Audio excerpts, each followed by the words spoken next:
How's it going? Welcome to my YouTube channel. My name is Austin, and today I'm going to be taking my son's drawing, this little monster here he named Triangly, and I'm going to be turning it into a fleshed out creature design. If you're new here, be sure to subscribe, hit the bell icon for notifications, and join our Discord server. You can connect with other artists, meet cool people, get feedback on your work, and it's just a good time all around. If you're new here, here's usually what we do when we go about these. I'm gonna start with some thumbnails here. We're gonna come up with some good ideas, see if we can sort of parse out what this thing is gonna look like, and then after that, we'll move on to the refined drawing step. But let's go ahead and get started with those thumbnails.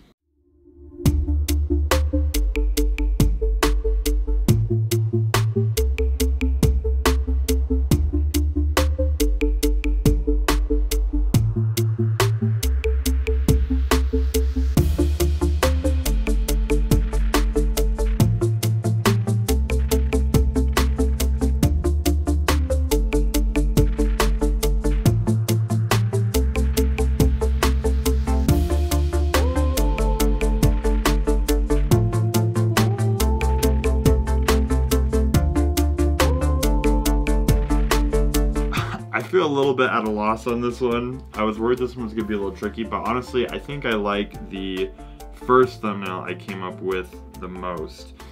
This one has a little bit more of a Dr. Seuss look to it. I interpreted that sort of triangle hole at the front as sort of like a mouth, and then the other one as an eye, and then this sort of long string that comes off as an arm. But I know it's rough, but even if I refine it, I just feel like it's maybe not what I'm going for.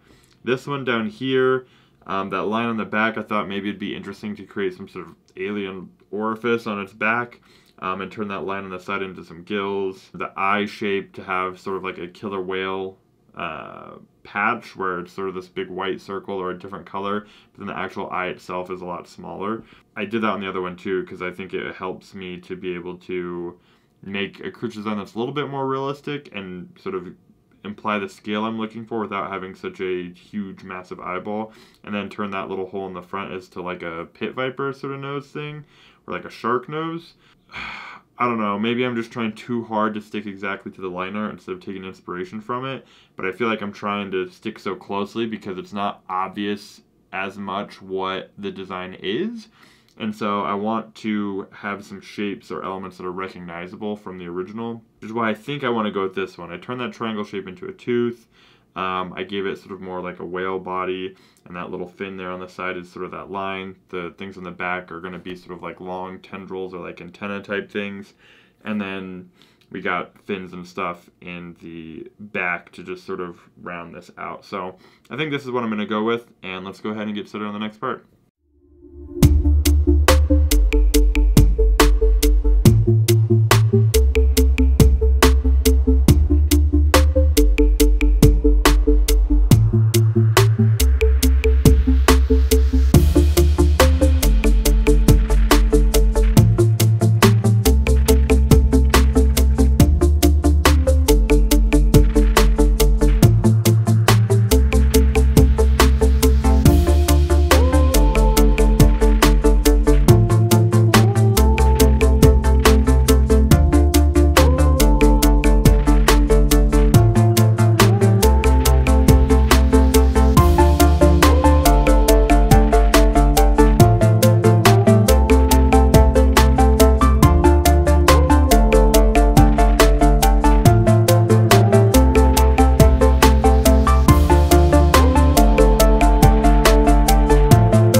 Alright, so we are finished with our refined line art. I decided to wait to add the markings to the painting step instead of drawing it in, since I don't really want that hard outline. I just want it to be sort of value and color that delineates the markings, like that big sort of white eye shape like we see in a killer whale. So I'm going to wait to add that till we start really getting into the color and stuff. And I think this is where we're at. I still might get rid of the barnacles. I kind of wish I did them on a different layer just so that I could get rid of them easier, but we'll see if they work. I wanted to add a little bit more realism and character and just add a little bit more interest to the design than the initial sketch. I do really like the tail and fins. I tried to go for, I mean, I'm imagining this is almost like a mix between like a betta fish and a koi fish type thing and a whale. It's sort of what it's turning out to look like, which I think is pretty cool. I think it'll be really interesting when we get to the color steps. The original drawing was done in orange, it looks like, and I do think I'm going to try and keep it orange, but I don't know. We might add some other stuff in there. Maybe we'll make it look like a tropical fish.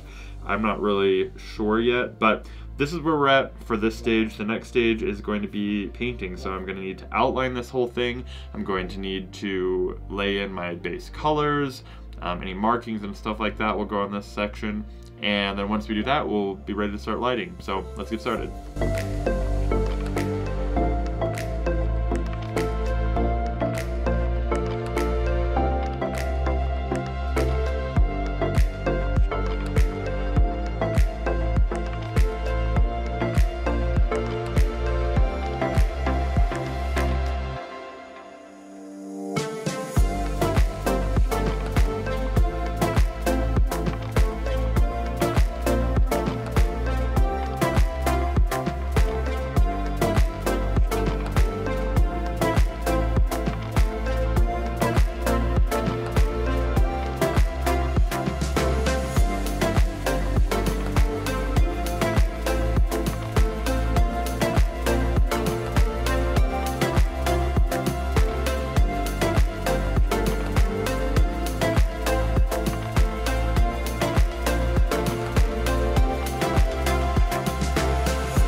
Alright, so we have all of our flat colors done, and I feel like I'm at that stage in pretty much every painting I do where I'm starting to look at it and feel like, is this going to be any good or is this going to turn out terrible? I don't know. We'll see. Hopefully it turns out good. But yeah, I think I like where I'm going with the colors. I'm not sure.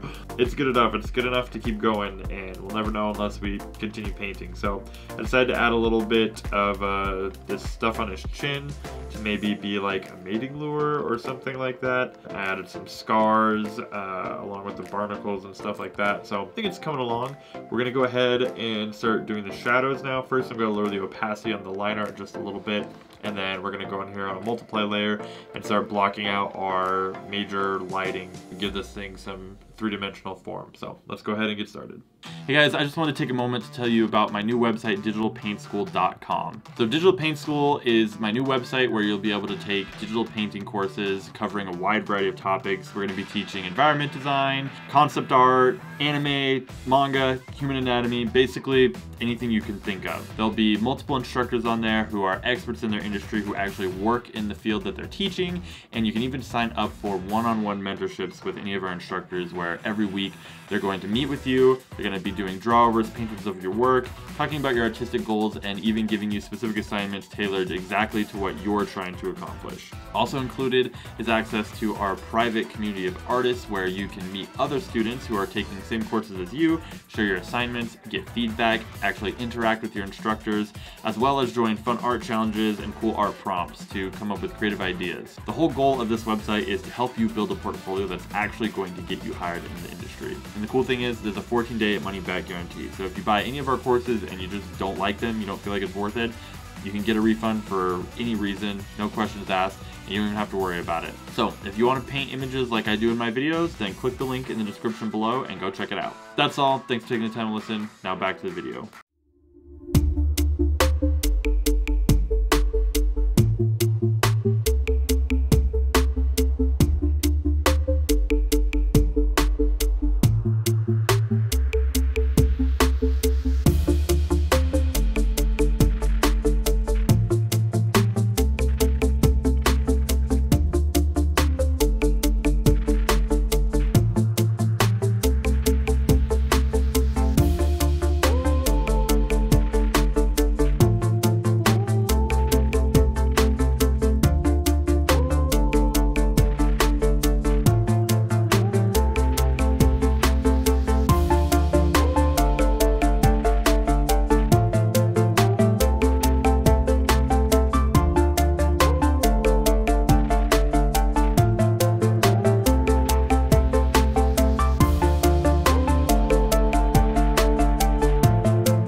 Alright, well, we are finished, and I actually think this turned out as my favorite one so far, which is ironic because partway through I was saying how I felt like it wasn't going to be any good, but, you know, here we are. It turned out pretty cool. I like the pattern of the markings and the way that the light is sort of bouncing off the top of it there.